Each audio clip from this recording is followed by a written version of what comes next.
Assalamualaikum warahmatullahi wabarakatuh. Hai adik-adikku yang soleh dan solehah, bagaimana kabarnya? Semoga semuanya tetap sehat dan tetap semangat ya. Sebelum mulai, mari kita berdoa terlebih dahulu. Bismillahirrahmanirrahim. Robbi zidni ilman warzuqni fahman. Dalam kesempatan kali ini, kita akan belajar pelajaran ke-6 dengan judul Mari Belajar Al-Quran Surat Al-Ma'un, submateri makna kandungan Surat Al-Ma'un. Setelah mempelajari materi ini, diharapkan kalian mampu memahami makna Quran Surat Al-Ma'un dengan benar. Sebelum dilanjutkan, untuk mendukung channel ini, jangan lupa like dan subscribe ya.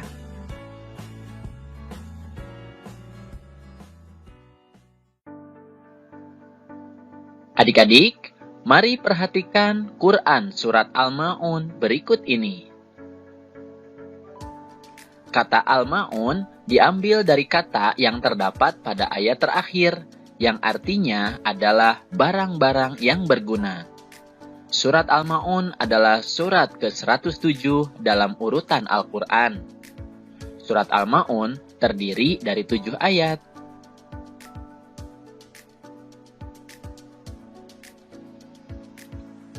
Dan surat Al-Ma'un diturunkan di kota Mekah sehingga disebut surat Makkiyah.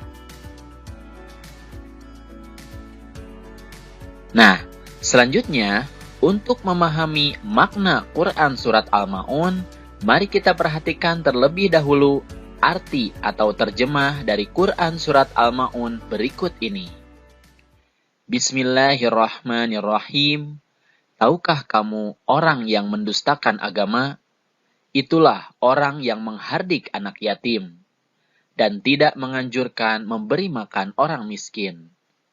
Maka kecelakaanlah bagi orang-orang yang sholat, yaitu orang-orang yang lalai dari sholatnya, orang-orang yang berbuat ria, dan enggan menolong dengan barang berguna. Sekarang, mari kita pelajari makna atau kandungan Quran Surat Al-Ma'un. Di ayat yang pertama, Allah Subhanahu wa Ta'ala mengawali surat ini dengan pertanyaan, tahukah kamu orang yang mendustakan agama? Allah bertanya bukan berarti Allah tidak tahu. Akan tetapi, pertanyaan itu sebagai pancingan untuk menjelaskan kepada manusia tentang siapakah orang yang mendustakan agama itu. Allah menjelaskan di ayat berikutnya bahwa orang yang mendustakan agama itu mempunyai ciri-ciri sebagai berikut. Di ayat yang kedua, Allah menjelaskan bahwa orang yang mendustakan agama adalah orang yang menghardik anak yatim. Menghardik maksudnya adalah membentak atau menyakiti fisik maupun perasaannya. Misalnya, mengatakan kepada mereka, "Hei anak yatim!" Nah, sehingga perasaan mereka tersakiti. Dalam makna yang lain, menghardik artinya adalah membenci dengan sangat. Kemudian di ayat ketiga, Allah menjelaskan bahwa ciri orang yang mendustakan agama yang kedua adalah orang yang tidak menganjurkan memberi makan orang miskin. Artinya, makanannya dilahap sendiri saja. Dia tidak memikirkan nasib orang miskin yang tidak memiliki harta. Nah, ayat-ayat ini menjelaskan bahwa meskipun kita sudah melaksanakan kewajiban sholat dan mengaku beriman kepada Allah, tapi jika masih melakukan hal-hal tersebut, berarti kita telah berdusta atau berbohong, telah beriman kepada Allah Subhanahu wa Ta'ala.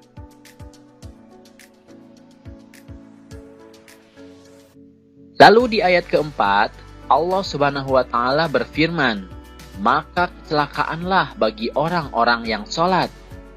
Ini bermakna bahwa orang-orang yang sholat tidak serta-merta akan selamat di akhirat kelak.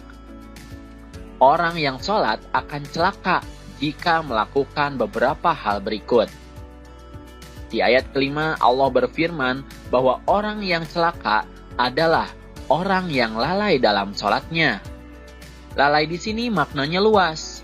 Bisa lalai dalam segi waktu, artinya menunda-nunda waktu sholat. Kemudian, lalai dalam ketentuan, artinya tidak sesuai dengan ketentuan sholat yang dicontohkan oleh Nabi Muhammad SAW. Dan lalai dalam kehusyuan, artinya sholatnya tidak sungguh-sungguh untuk merenungi makna dari bacaan-bacaan sholat. Nah, di ayat yang ke-6, orang yang celaka adalah orang yang berbuat riya. Riya artinya ingin dilihat orang lain. Dia mempertontonkan amal perbuatan baiknya, tapi dengan maksud ingin dipuji oleh orang lain. Tentu saja ini akan celaka, karena dia beramal tapi tidak mendapatkan pahalanya. Kemudian di ayat yang ke-7 disebutkan bahwa orang yang celaka adalah orang yang enggan menolong dengan barang berguna. Artinya, dia tidak mau memberikan bantuan atau pertolongan kepada orang lain, bahkan menghalang-halangi orang lain untuk memberikan pertolongan.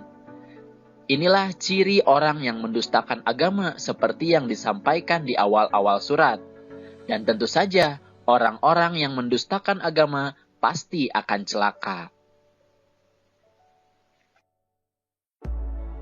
Lalu, apa saja hikmah yang dapat diambil dari Quran Surat Al-Ma'un? Dari makna surat ini, kita dapat mengambil beberapa sikap terpuji yang perlu kita amalkan. Di antaranya, yang pertama adalah mencintai dan menyayangi anak yatim. Misalnya, kita memberikan santunan, berteman dengan baik, bertutur kata yang santun kepada mereka. Bila kita juga anak yatim, maka kita juga harus berbuat santun terhadap sesama saudara yatim.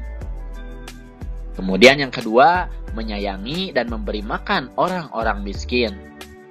Sudah menjadi kewajiban bagi orang yang berpunya atau orang yang kaya membantu orang yang tidak berpunya atau orang miskin. Kemudian yang ketiga, menunaikan sholat tepat waktu sesuai ketentuan dan berusaha khusyuk. Apabila tiba waktu sholat, bersegeralah menunaikannya. Pelajari ketentuan sholat agar dapat mencontoh seperti sholat Rasulullah SAW. Dan jangan main-main dalam sholat, tapi harus serius dan bersungguh-sungguh. Kemudian yang keempat, hindari perbuatan riya. Tapi kita harus ikhlas dalam beramal. Artinya, ketika kita beramal, kita hanya berharap ridho dari Allah Subhanahu wa Ta'ala.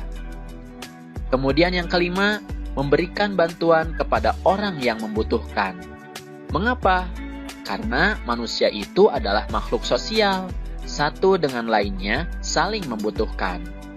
Inilah beberapa sikap terpuji yang harus kita amalkan merujuk kepada surat Al-Ma'un. Bismillahirrahmanirrahim.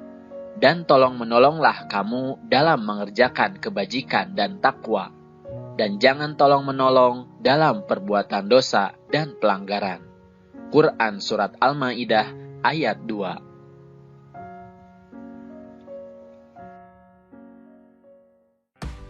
Sikapku. Mari baca bersama-sama ya. Aku berperilaku peduli kepada orang lain.